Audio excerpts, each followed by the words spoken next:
തദ്ദേശ തെരഞ്ഞെടുപ്പ് ഫലത്തെ പ്രവാസികൾ എങ്ങനെയാണ് വിലയിരുത്തുന്നത്? ഭരണവിരുദ്ധ വികാരവും ശബരിമല സ്വർണ്ണക്കൊള്ളയും LDFന്റെ തിരിച്ചടിയായി എന്നാണ് ഗൾഫിലെ പ്രവാസികൾ പറയുന്നത്.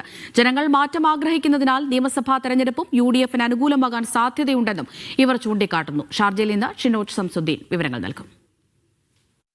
ഇപ്പോൾ തദ്ദേശ തെരഞ്ഞെടുപ്പ് പതിവില്ലാത്ത വിധം UDFന്റെ ഒരു മുന്നേറ്റമാണ് കാണുന്നത്. ഇത് ഭരണവിരുദ്ധ വികാരമാണോ? തീർച്ചയായിട്ടും ഇതൊരു 9 വർഷമായിട്ടുള്ളൊരു ഇതാണ്. അത് മാറ്റം എന്തായാലും വേണം. കോൺഗ്രസ് ഒരു ചേഞ്ച് വന്നാലാണ് നമ്മളെ നാട് നന്നാവുള്ളൂ. എപ്പോഴും ഒരേ ടീം തന്നെ ഭരിച്ചു കഴിഞ്ഞാൽ അത് വലിയൊരു വിഷയം തന്നെ.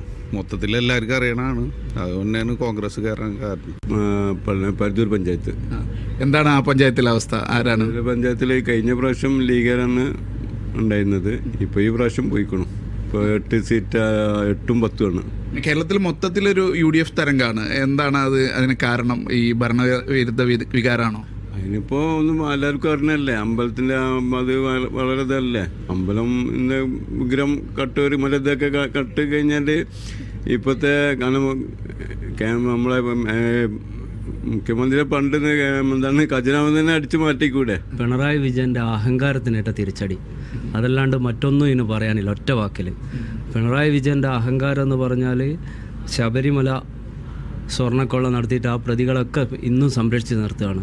നേരെ മറിച്ച് UDFിലുള്ള രാഹുൽ മാങ്കൂട്ടത്തിൻ്റെ പിറകെ പെണ്ണ് കേസും പറഞ്ഞിട്ട് പിറകെ ആളെ വിടുകയാണ്.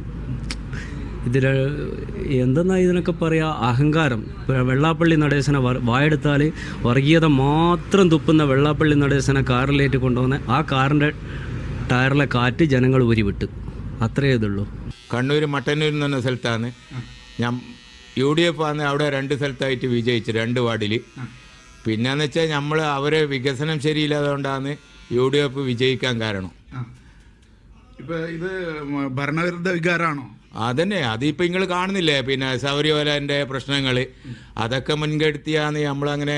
ഇനി തുടർഭരണം എന്തായാലും കേരളത്തിൽ ഉണ്ടാവില്ല. തുടർഭരണം ഇനി UDF ആണ് നമ്മൾ ഭരിക്കാൻ വേണ്ടി പോകുന്നത്. അതിൻ്റെ കാഴ്ചയാണ് ഇപ്പോൾ കണ്ടുകൊണ്ട് നിൽക്കുന്നത്. എന്തോ ഭരണവിരുദ്ധ വികാരം തന്നെ, അല്ലാതെ ഇപ്പം എന്താ പറയുക? നമുക്ക് പ്രത്യേകിച്ചെന്ന് പറയാനൊന്നുമില്ല. ആര് ജയിച്ചാലും ജനത്തിന് നല്ലതായിരിക്കണം, അത്രേ ഉള്ളൂ. ഇപ്പോൾ നാട്ടിൽ നിങ്ങൾ ഏത് പഞ്ചായത്താണ്? എങ്ങനെയാണ് അവിടുത്തെ അവസ്ഥ? എന്താ? നമ്മൾ പാലക്കാട് പട്ടാമ്പി മുതുതല പഞ്ചായത്താണ് വരുന്നത്. അതിൽ 10-65 വർഷക്കാലമായിട്ട് ഭരിച്ചിരുന്നത് LDF ആണ്. പക്ഷേ ഇപ്രാവശ്യം അതിനൊരു മാറ്റം വന്ന് UDF ഭരണത്തിലേറിയിട്ടുണ്ട്. ഞാൻ ഈ കുറ്റാട്ടൂർ പഞ്ചായത്താണ്. അത് ഏത് ജില്ല? കണ്ണൂർ. എന്താ അവിടുത്തെ അവസ്ഥ? അവിടെ പൊതുവെ മുന്നേ നമ്മൾ ഭൂരിപക്ഷം കൂടുതലുണ്ടായത് ഇടതുപക്ഷമാണ്. അപ്പോൾ UDF നമ്മളിപ്പോൾ കണ്ടെത്തോളം UDF ഇപ്പോൾ കൂടിയിട്ട് മുന്നിലാണുള്ളത്. അപ്പോൾ നമുക്കൊരു പുതിയ ചേഞ്ച് ആഗ്രഹിക്കാം. നിലമ്പൂർ നമ്മളെ UDF തകർത്ത് വാരി. നമ്മുടെ കോട്ടയാണ്, നമ്മളത് തിരിച്ചു പിടിച്ചിട്ടുണ്ട്.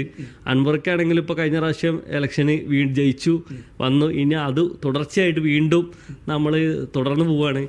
വളരെ സന്തോഷമുണ്ട് പ്രാവശ്യത്തെ. അവിടെ ഭരണം ആർക്കായിരുന്നു നേരത്തെ UDFന് തന്നെ ആയിരുന്നു. തിരിച്ചു പിടിച്ച് നമ്മൾ വീണ്ടും മുന്നോട്ട് പോവാണ്.